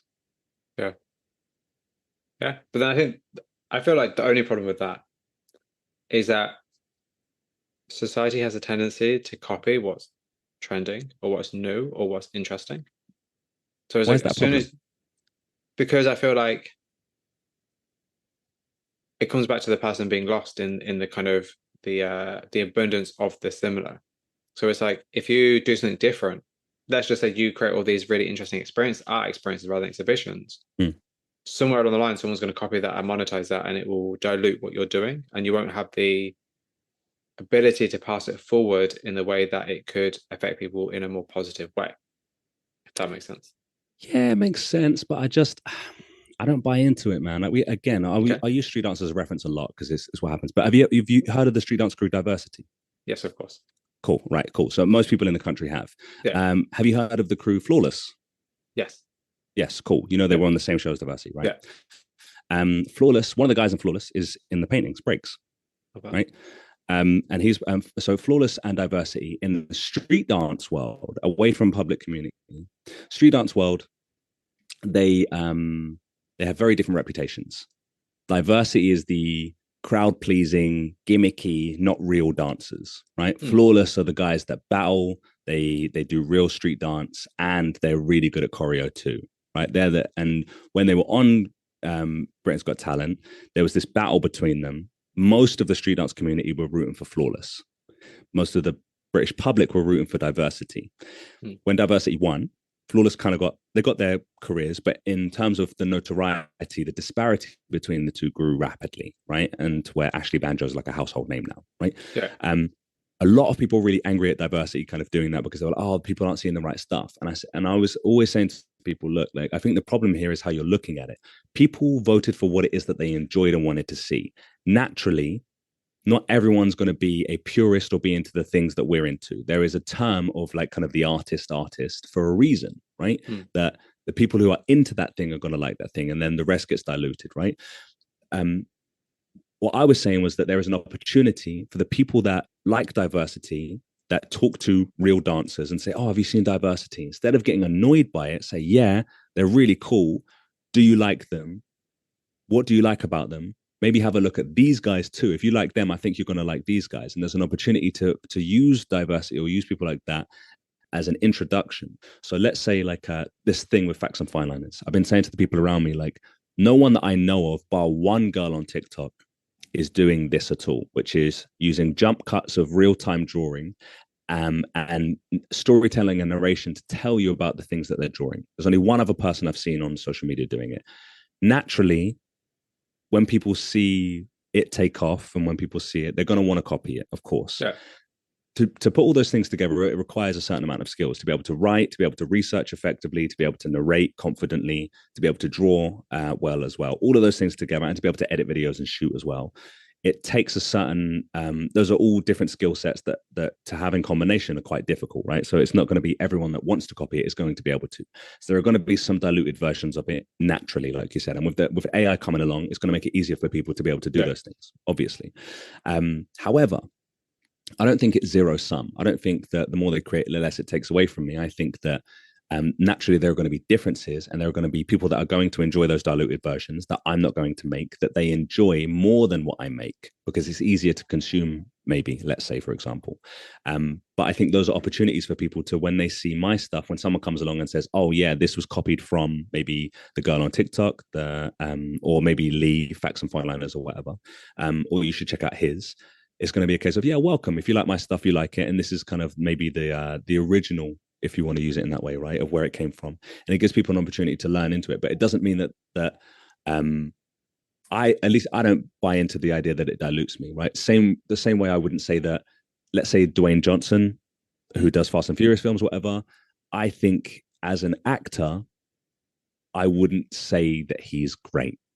And I say that the type of roles that he plays are very much the same, and that we're always, when the film starts, we're always waiting for them to explain why this average Joe is so massive, right? Like he's an ex-Marine or he's a body or something like this. And so, okay, cool. So now we can enjoy the film now that we understand why this Tooth Fairy is huge or whatever, right? So we can do these things. But I can enjoy a Jumanji remake, or I can enjoy a Fast and Furious 10 or whatever, and it doesn't take away from watching an A24 film, for example, right? Or it doesn't take away from watching Korean cinema for me, or like an Old Boy or something like this. It doesn't dilute those films for me. It doesn't dilute cinema. MCU, obviously, Martin Scorsese came out and said it's like a theme park ride for people who want to watch films, and it's kind of like ruining cinema, right? It's like, I don't think so. I think there's a space for that. I think like people like my mum, she loves Bad Boys 4 or whatever they're on. She loves like watching like trash, like Ant-Man or whatever, like kind of like mid MCU films. But she also likes The Rock, not the actor, but the old film with Sean Connery or whatever, Nicolas Cage. Like, she likes these old films. I like obscure films, maybe like The Fan or Passenger 57, or these kind of films, like these old school films or whatever. Whereas like you can still enjoy different areas of it, and it's never a zero sum. So I think, I think that's kind of my stance on it. That I think there's room for everyone. See, what I really like about you is that there are things I've said and you're like, oh, actually, no, I think differently. And I appreciate that so much. That the fact that you have your own opinions and you're speaking them, I really appreciate that so much. It's absolutely lovely. Because I do agree with you there, actually. There is a place for everybody. And I think that's actually a really valid thing to think about, especially when it comes to art, when it seems like it's very oversaturated and it seems like it's all been done before. And it seems like there is no point because, your work is never going to be as good as somebody else's, or, as somebody else's, somebody else younger than you has been doing it for 20 years longer and they're more successful. It's all this kind of stuff. So I think you're right. Like there is always a place for everybody. The thing is just about finding what you're happy doing and being kind of content with the way you're doing it. So what has creating art taught you about yourself? Whoa, what a question. What has creating art taught me about myself? I don't know, actually. I haven't ever considered that. Possibly, actually, if I think about it now, probably the thing I mentioned earlier about recognizing patterns in myself. So recognizing the things that have remained the same through periods of change. So my art has changed quite a lot since I was 14, when I first started properly learning. Let's say 16, 17, when I went to college and studied it. So I'd say taught me about myself that I'm malleable. Yeah, I would say that there's a lot of, if you want to use the term plasticity to me, like there's like I can move to a different area or way of doing something and I can adapt really well. It's taught me that I learn quickly. I learn very quickly. So it doesn't take me long to grasp something within art. Digital, analog, different techniques, like it's not complicated. I don't find it complicated to jump between mediums or tools. And I think, that I have wide tastes. I like a lot of things. And I think that's okay, And that's really cool. I think it's just such an interesting question to ask people because I feel like you don't ask yourself that question. Yeah, I don't. Yeah, you're right. I actually can't remember where that question came from. I can't remember why I put it on this list, but it came from somewhere, and I was like, that's a good one. Staying on here. Yeah, that's a good one. So, what impact do you hope that your art has? Do I hope it has? I hope people have fun and they learn something. Yeah, I mean, I think people absolutely would be doing that because the way you present it, as we put earlier, like presenting, like the way you present the work is to be engaging. It is to be fun. It is to learn. It's educational. It's serious, but also considering the audience themselves, not just the artist. It's that you as the artist, you've considered your audience before you put the images out there, which I think is very obvious and very clever, actually, of you. Thank you. I think it. Yeah, I'm very. I tell you what, I'm very serious about learning, and I think one of the things that I've realized is the best way to learn is to play. Like you can. So I'm very serious about playing. I like that. I like having fun. Like whenever I'm teaching, I've been teaching at college in the last year. Like the best classes I've had, and the best classes they've had as well, is where we do workshops. So it was like because it's it's just like there's a lot of them when they just do artist research and it's super boring, man. And they don't have a good time doing it too. Like in the way that they're asked to do it is super boring. Oh, because you can make it fun. For sure, you can make it like way fun. And like the times that we do where it's very interactive, it's very playful. They learn loads, and it's like the biggest. I got a lot of different compliments for the end of the year from the students. The best compliment I had from the students, from a few of them, was that I made them see art differently. And that's perfect. That's like I never thought about that as a goal to like an end goal for art, but it makes sense. Like that's what you would want, right? But it's that was the best. So like that, pretty much. Yeah, you're definitely the kind of person I imagine workshops would be really good for you to do. And also, if you've already got that experience within a school system, I feel like if you're interested in helping the general public, and kind of like teaching the general public, I feel like that would absolutely be a really good crossover for you. Also, I think it would work out really well.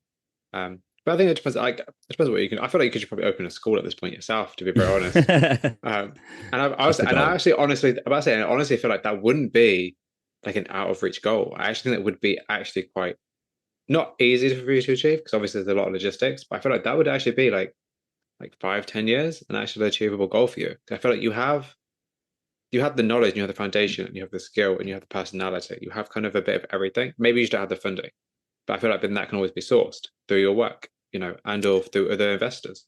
So it's like I feel like you kind of have the right kind of skill set for something like that, in my opinion, or at least creating like a course for a school or a college or a university. I think that would be interesting to see you do. I feel like you have that knowledge. Thanks, man. Yeah, that's Yeah. part of the big goal is to Yeah. reform art education. Like whether that's through I can absolutely imagine seeing you do that. yeah, 100%. I feel like the whole kind of route of considering art education and just being kind of like an advocate for it, like definitely your calling, like for sure. Like definitely your calling, I easily. love it, man. As well as creating great art as well. So like it's even better. Because like, I think a lot of the time people who are great at like creating courses or whatever aren't actually artists. Or like the people who do create people who do create courses don't actually create art. And it's like there's a huge kind of disparity between the two. Like maybe if we had artists, because what I've said to somebody a while ago, I was like, why would we not just get 20 artists who have been in education and say to them, what do you wish you'd learn that you didn't learn, and then make that into a course? Why would you not do that? Wouldn't that be the That's a easiest really way to, cool idea. wouldn't that just be an easy way to make a really good course that people would actually want to go and actually pay money for, Yeah, man. or at least be part of? Like, why has nobody done that? That seems like a very obvious thing to do, in Brother, my opinion. and it's like work experience and having practicing artists teach. Mm. Like there's Oh, something yeah, so valuable in that. yeah. Like a big obviously because like obviously I'm working as an artist right now. Like one of the biggest things was like the other teachers, they all do art and they let's say mostly through commissions. One of the other teachers, she was a textiles and fashion for TV and film. So that was really cool for the kids. And for me as well, to be fair, I was just fucking brain over. Yeah. Um, but you notice the difference in the type of responses that we would give from the teachers that were practicing to the teachers that weren't. And it was, I think you need both, but to have this system where you're, it feels like a grift basically to trying to encourage people to go to college, uni, do masters, get a BA, get a master's, right? So that they can, and then do a teaching qualification so that they can teach those things and focusing more on the qualifications than the real world experience and portfolio and the ability to be able to manage a class and inspire the students to go and create work. It just feels like this really circular grift where you're encouraging people to be like to continue into this system rather than to tell them or show them the different types of possibilities that they can do out in the real world. Like in December, I remember when ChatGPT first came out. And for like 2 weeks at home, I didn't realize what the hype was straight away. Luckily, I found it like 2 days after it came out. I think I was just scrolling on Insta and saw it. I was like, oh, that looks cool. So I started playing with it for 2 weeks. My eyes were burning because I couldn't sleep. I was burning this program. And then in January after the Christmas break, I came back. I told all my classes, I was like, yo, you need to get on there. It's like this is going to change everything. I was like, for your art, for your researching, for your evaluations, for your writing, to be able to pressure test your own arguments, to be able to develop your thinking. I said, like, this is like the start, man. Like you, and there are things like DALL-E, Midjourney. Now, obviously, Adobe have adopted it into their own thing with generative AI. It's like you have to be able to understand how to use this stuff to better yourself creatively and to understand that the market is going to demand these things. And it was disappointing to see that like not just the kids weren't that interested, but that the colleges, the institution, not that they didn't implement it straight away because it's like, yeah, we've got to finish their education this year. I get it, but that institutions were fighting against kids using it rather than encouraging them, and it was just like, yeah, I don't know. There was like, I just feel like a bit of a tangent, but there are so many opportunities to really teach these kids how to develop themselves creatively, and it feels like we're not really doing that at the moment in college or in education and art education in some aspects. I don't know about other schools. I'm sure there are schools that are doing it great, but yeah, especially because art is a practical subject. yeah, Yeah, it's not theory in a classroom. It's real world, actual life, going out and doing things and creating work. You can't sit people in a room and be like, oh, you're an artist now, you've got a qualification. It's like you're an artist for your entire life. It's not just a period of time. what a So, brilliant way to put it. Yeah, man. like as I always say to people, art is a lifetime career. Like it's whether you make money off it or not, it's still a lifetime career. Like you're going to be learning for the rest of your life and evolving and changing and doing stuff and figuring yourself out and figuring your work out for your entire life. It's not just once you have your degree, once you're Yeah, here for like 3 years. And I feel like encouraging, particularly kids, especially because I personally feel like we need more positive reinforcement of creative endeavors in schools and the educational system because we yeah, really don't have that with all the funding being cut and whatever and all that kind of fun stuff. Fun stuff in air quotes. Because getting funding cut is not fun, but it's like we need more positive reinforcement for being creative, just general in life, because yeah. otherwise we'll end up becoming part of a society that is going to rely on AI art or AI generated stuff for entertainment. And then where is the human element in that? So, you know. Yeah, really, man. Yeah, there's a lot to consider about it. Like, and yeah, and if you don't have that encouragement, man, and the thing is, even in art courses, that even now kids will still ask in 2023, oh, what can I do with art? I can't make money from it. Like, they've still got some of them saying their parents think that they can't make money on it. And I'm Yeah, like, yo, of like, course. you do it by yourself now. There are teenagers, like 14-year-olds, who in their bios on Instagram are getting like brand deals, who are getting commissions, who are doing these Mm-hmm. things by themselves. They're in school, not even art school right now. It's like Yeah. there are so many opportunities that you can have for yourself, man. There are art kids that are being propped up in art competitions. You get like there was that 14-year-old kid who animated um uh Into the Spideyverse, and Yeah. they brought him on board to help animate across the Spideyverse. Yeah. And it was like That's as a insane. child, like Yeah. that's crazy to me, man. It's like, and if Yeah. you look anywhere you look, man, there's like marketing, film, TV, advertising, whatever, man. There's artwork everywhere, man. There's so much space and opportunity for people, man. That it's just, yeah, I agree. So I have a question for you from the last artist I interviewed, Hmm. an absolute wonderful artist called Phelan Harris. And Hmm. her question for you is, how do you maintain a healthy artistic practice? Wow, there are so many moving parts in that. I would have no idea how to explain that. Wow. How to maintain a healthy artistic practice. All right, a big one is don't ask people for advice on what you should do. It's a big one. Definitely just ignore what people say and trust yourself, because then they're not looking at your work through your perspective and what you like and what you want to do. And a lot of the time when an artist, like if you're really into art and you're trying to do it as a career, for example, as a healthy practice, you're looking at it as if your life depends on making this thing, on your happiness depends on this thing, and no one else is looking at your work with that kind of importance. So they're going to give you this I don't know, this half considered thing on what they think you should do, or what they would do in your situation, and they're never in your situation, and then you'll end up making your work for them. So I think that's probably a big one. Just make what you want to make, and just make decisions based on what you feel is good. I think trust your intuitions are normally based on kind of gathered information that you can kind of make educated guesses with. um Healthy artistic practice, know when to stop and walk away. That's a big one. It's a really big discipline. Knowing when to stop and walk away. Identifying when your bad habits or patterns or behaviors are coming into play, and then knowing when to push through that and knowing when to cut that off and just be like, oh, I need to move away from this. Um, and be willing to change direction. Hmm. Hmm. And that's a very good one, actually. Yeah. That's a very good one. I feel like, yeah, you can easily get stuck doing the same thing because that's all you know, or you're comfortable, Yeah. or that it pays the bills. Yeah. Whereas then you can just be like, well, actually, let's try something different.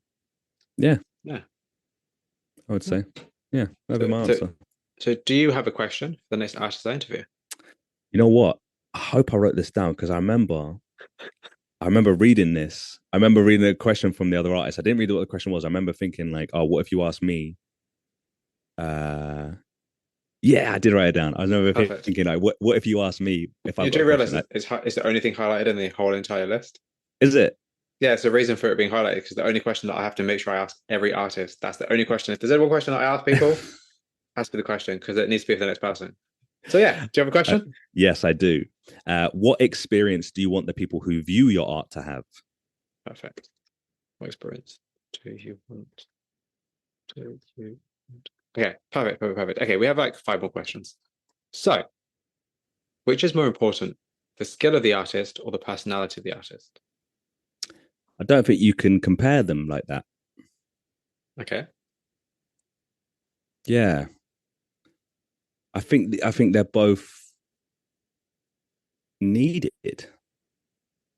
okay, Like I think if you have one without the other, I think you have a piece of artwork that you struggle to connect with. okay, So I think if you have the skill without the personality, you get photorealism. And like you said, it's impressive, but you can't connect with it. And I think if you have the personality without the skill, I think you get conceptual art, which I think it it's there to provoke thought, but it misses the mark because it doesn't use the skills appropriately to be able to communicate with the audience. that's a very good answer. I like that answer. That's really Thanks. interesting, actually. No, that's really interesting. I also love the fact that no, that's really cool. I like that actually. Yeah, the examples are actually really awesome. I feel that's kind of cool. And also, I feel like, Cheers. and also the funny thing is that you were like, you're like, photorealism. That's just funny. Comes back to all about photorealism. Yeah. Like the funny thing is though, like when I talk about photorealism with a lot of artists, a lot of people are just like, yeah, it's nice, and that's it. And I'm like, I need to. What I need to do at some point, I need to actually interview a photorealist artist and just say to Yeah, them man. why. There are a few people that I know who are on my list of people that I love to interview, but I'm also like, it's like abstract artists. It's like I don't interview a lot of abstract artists because I don't know what to say because I don't know how to talk about abstract Mm. art because it's just so vague. And I'm always a bit like, it's like Anna. I'm going to interview her. Her work's abstract, and I'm like, I hope she likes these questions because I don't really think that I'm going to be talking about anything in particular that she wants to talk about because I don't know what to say about her work. Um, Well, I think you're gonna have a lot of luck with Anna because she's really like us. okay, She's really comfortable talking, okay, that's perfect. and she understands her work completely. So she Oh, can, that's perfect. yeah, she can. Yeah, She'll do a, if you want her to, she can do a really comprehensive breakdown of oh, why perfect. she makes the decision she does with Oh, the absolutely. themes That's of her exactly work. what we want. Yeah, it's Absolutely, really that's she's perfect. really cool, man. Right. So, can anybody be an artist? Yeah, yeah.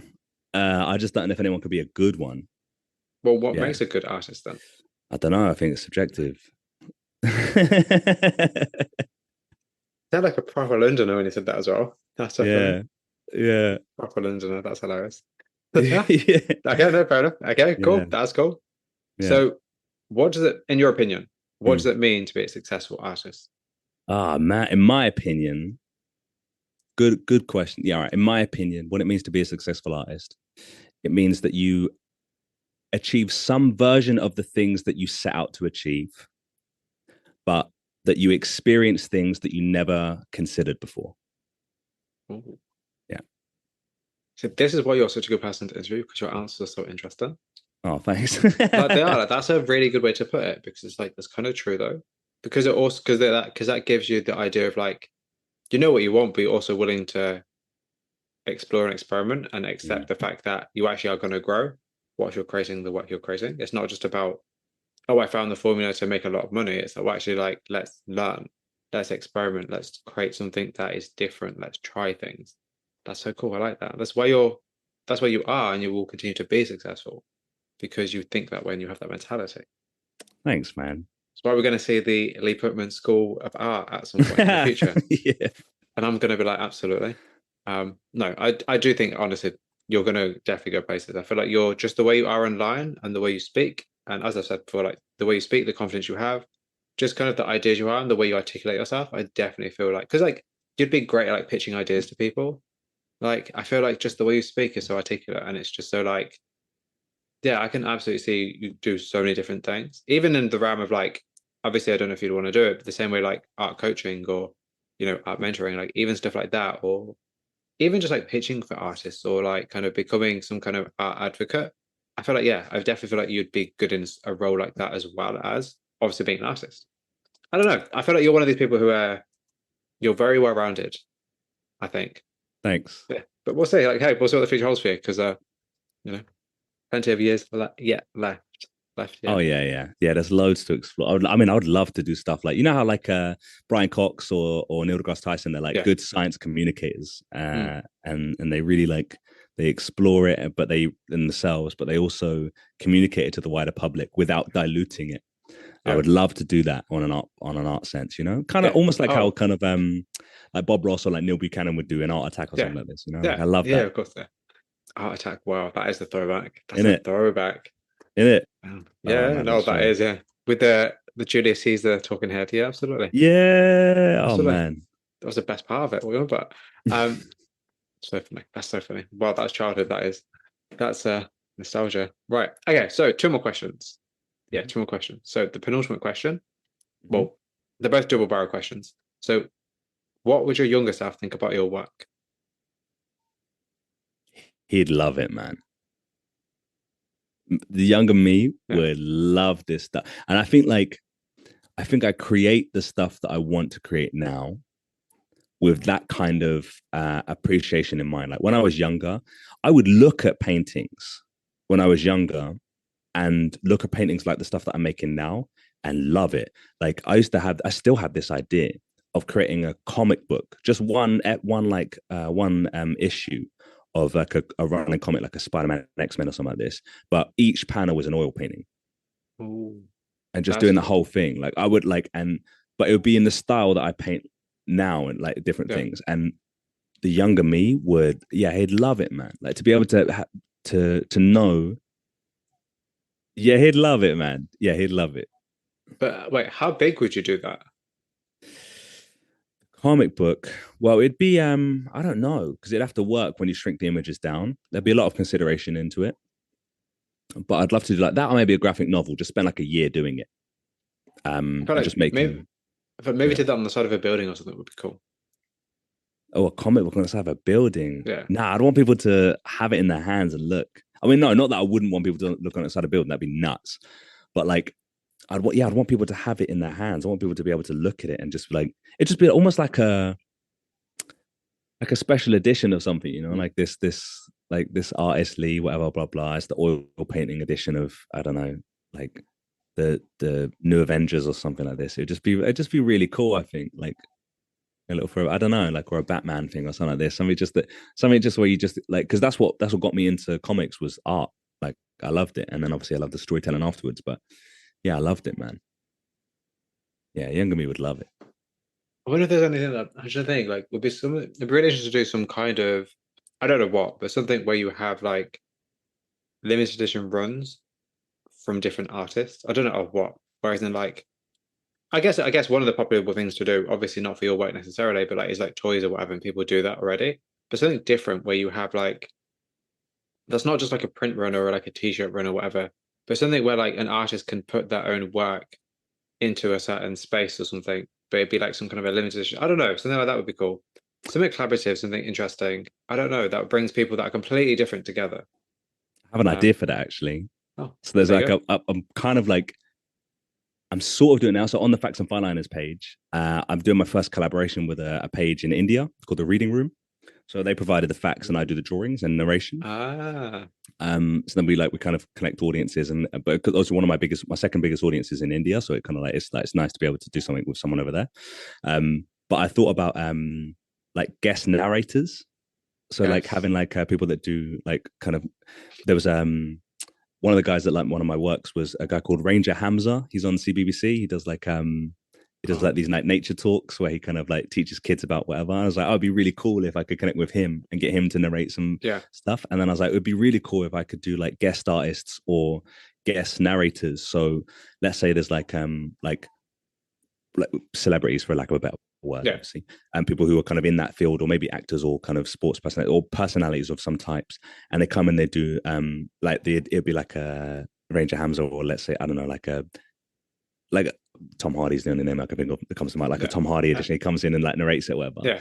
And then it's like, okay, cool. So you get to enjoy that. Or maybe there's a guest artist slot, for example. So it's like, so I do the narration, the story, but it's about, let's say there's an artist that just draws birds. There's one on Instagram called Bird Cult. He does like, oh, they're amazing, man. I'd love to do like his drawings in kind of my filming format and then narrate about the birds that he does. And then, but then say like on my website, for example, have a slot where you can put that artist's work on the website. So then basically they have a platform where they can sell their work through my platform, for example. So let's say Facts and Fine Liners is this big platform. And it's like, and then I could work with artists that I could promote their work, we could collaborate, and then they could sell their work through the platform. And if there's someone who hasn't got any experience doing that, I could then give them guidance on how to do prints, how to market themselves and that kind of stuff, and build their audience or whatever. And it would just be, it'd be really cool. But that's an idea. Actually, a question for I'm going to ask you now before I do it, actually, is how comfortable would you be if I sent people over to you if they needed some guidance? Oh yeah, man. Like, I mean, is that okay? Yeah, of course. Like, I don't know what I can help with, but I mean, have you not did you not see your own art career? You know, we can help with? Okay. Okay. I'm not sure I believe you there, but okay, cool. No, because there's a lot of artists that I already know that would absolutely benefit from just talking to you. Even for 10 minutes, honestly, I feel like they would absolutely benefit from that. Yeah, man. And I'm the artist matchmaker. I send people to people all the time because that's what I do in my life. So if that's good for you, I'm always interested in finding like people who I feel like, oh, this person, talk to this person, they'll probably give you good advice. So if that's something you're happy to do, I'm always happy to send people over. Absolutely. You just have to warn them, though, that if and when I ever if they hit me up, and if and when I ever like don't reply, or I forget to reply, or I leave it alone, please just tell them to be persistent and to just remind me. It's not offensive, and I just need reminding. Send them a voice message. He'll listen to it at some point. Yeah. For sure. And if you do, I'll be like, or mention me. He'll probably listen to it then. Yeah. Curse me from sending them over. No, because I feel like you're definitely one of these artists that I feel like has so much. I feel like I said this to a lot of people because I feel like, so we're going to leave in a minute, so I will stop rambling. But the one thing that I've learned from doing the Flying Fruit Bowl is that everybody has so much knowledge.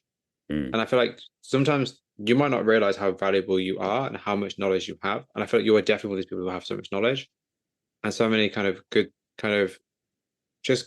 skills to pass on to the next person. So yeah, definitely would love to be like, oh, by the way, just have a word with the Lee, because I'm sure he'll put you in the right direction. If you're happy with that, because obviously I don't want to be like, yes, or be like, no, and then maybe like, oh, let me just send you like 50 people. I'm pretty sure you won't be too thrilled about that because you're a very busy man. You've got your own stuff to do. But yeah. No, I wouldn't accept it if I didn't want to do it. Okay, so yeah, like I said, I'd be happy to, man.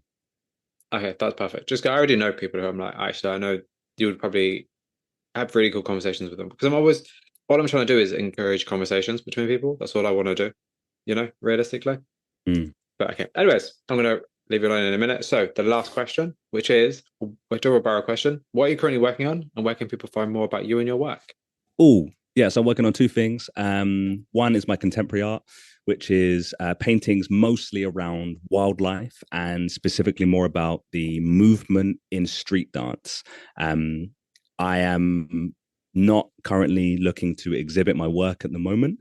I might be doing another show with Constance later in the year. I'm not sure. I think we're kind of in the midst of potentially putting that together. I'm not sure. We'll see how that goes. But other than that, I'm not looking to do any art fairs or exhibitions with that at the moment. I'm just kind of creating and developing. The other thing I'm working on is the commercial side, which is the Facts and Fine Liners. So if you go on TikTok, I'm under just my name, Lee Putman, Leputman. But if you go on Instagram, Facts and Fine Liners. Fine liners are the type of pens that I use.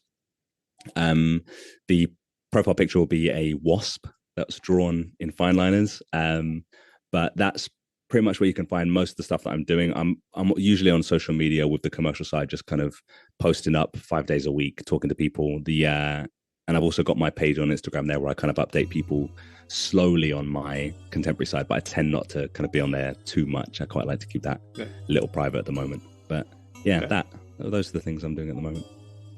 Lee, thank you so much for your time.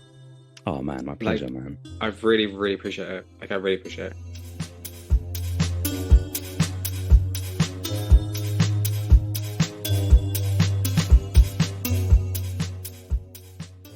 That concludes the second and final part of my conversation with artist Lee Putman.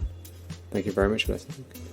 If you have any questions or comments about it, please send me an email at theflyingthroughball@gmail.com or get in touch via social media sites such as Instagram and Twitter. The Flying Through Ball podcast can be found on a variety of sites such as Spotify, YouTube, and Apple Music. If you like the show, please consider rating, reviewing, sharing, or subscribing on any of these platforms to help spread the word. Please don't forget to check out theflyingthroughball.co.uk for daily art inspiration, and if you're a creative, please get in touch for a chance to be featured or interviewed. If you're interested in supporting the platform further, we now also have a Patreon page for monthly donations. Tiers start from £1, and you can find more information over at patreon.com/theflyingthroughball. Additionally, if monthly donations are not your thing, we also have a PayPal for one-time donations. Once again, thank you very much for listening today. Until next time, folks, please stay safe.